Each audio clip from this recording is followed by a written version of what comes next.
Warahmatullahi wabarakatuh.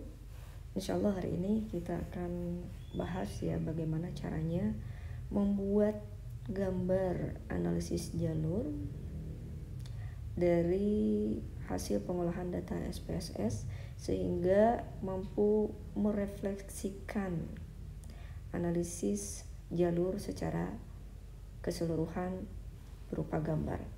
Oke, sebelumnya kita harus menggambar dulu. Kalau misalnya di sini contohnya adalah dengan judul pengaruh X1 dan X2 terhadap Y. Maka kita harus gambar dulu ininya ya, gambar-gambarnya. Sebentar. Hanya di sini X2-nya ya. Kemudian di sini Y-nya.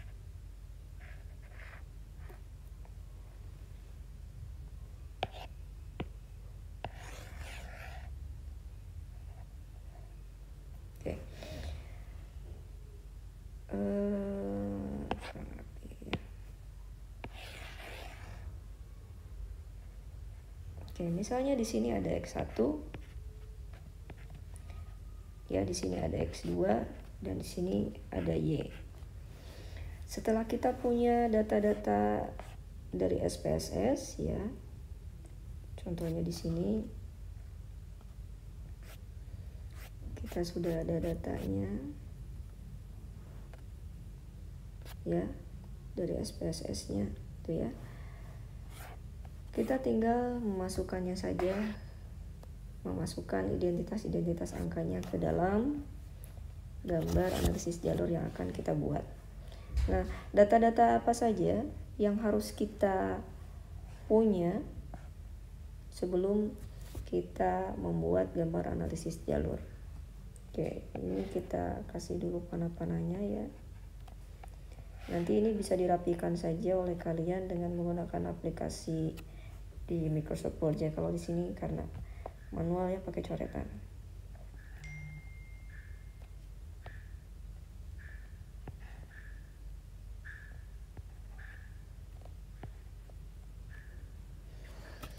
Oke, yang harus ada data apa saja? Di sini nanti kita akan memasukkan ya, di sini ya. Kita harus memasukkan data koefisien korelasi. Di sini kita harus memasukkan data koefisien jalur dan di sini kita harus memasukkan angka koefisien determinasi dan di sini ya kita harus memasukkan angka epsilon. Dapatnya dari mana? Tentu saja dari ini ya, dari data SPSS yang sudah kita buat. Oke, kita masukkan saja di sini. Koefisien korelasi dulu nih yang pertama ya, didapatnya dari mana? Ini syarat-syarat angka yang harus ada ya. Koefisien korelasi adalah dari sini ya, dari data SPSS, judulnya di correlation. Nah, angkanya perhatikan X1 dan X2. Di sini misalnya X1-nya adalah kompensasi, kemudian X2-nya adalah disiplin. Ya, maka koefisien korelasinya adalah yang ini. Yang sebentar. Lihat ya, kita edit supaya kelihatan.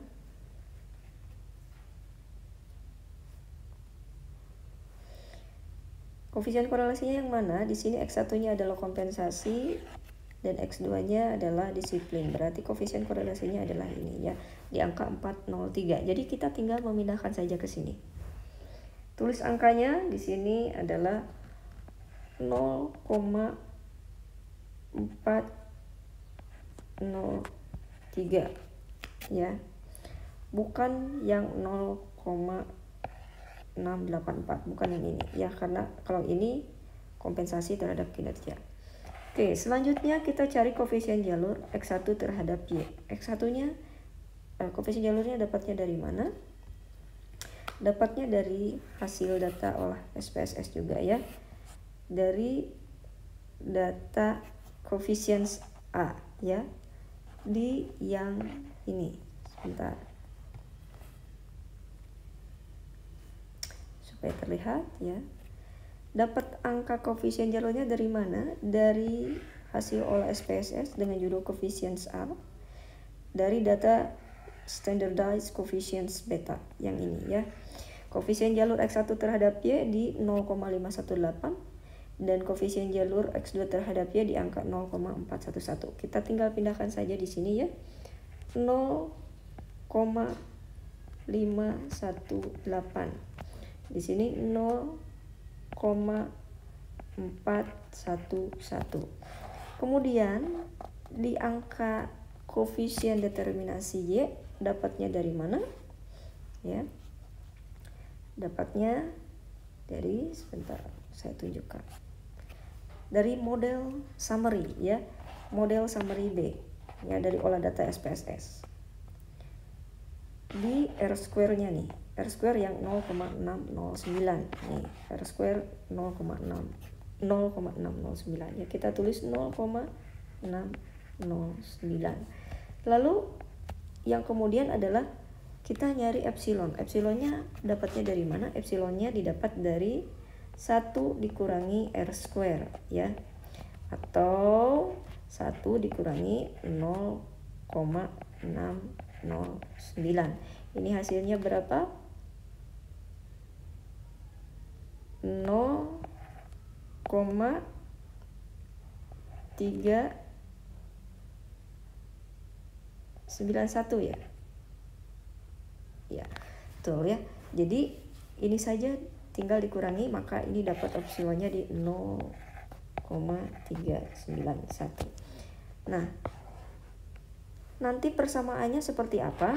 Nanti kita akan dapatkan persamaannya dari analisis jalur yang kita buat. Y sama dengan 0,518 X1 ditambah yang ini ya, koefisiennya 0,411 X2 yang ini ya, ditambah epsilon. Epsilonnya mana? Ini. Ditambah 0,391. Nah, ini adalah persamaannya. Jadi kalau misalnya diringkas supaya tidak ada banyak coretan, kurang lebih nanti gambarnya harus seperti ini.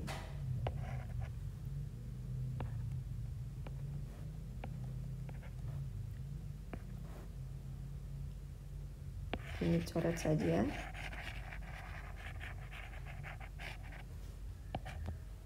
Nah, nanti gambarnya kurang lebih seperti ini ya. Cukup mudah ya menggambar analisis jalur dari hasil pengolahan data SPSS.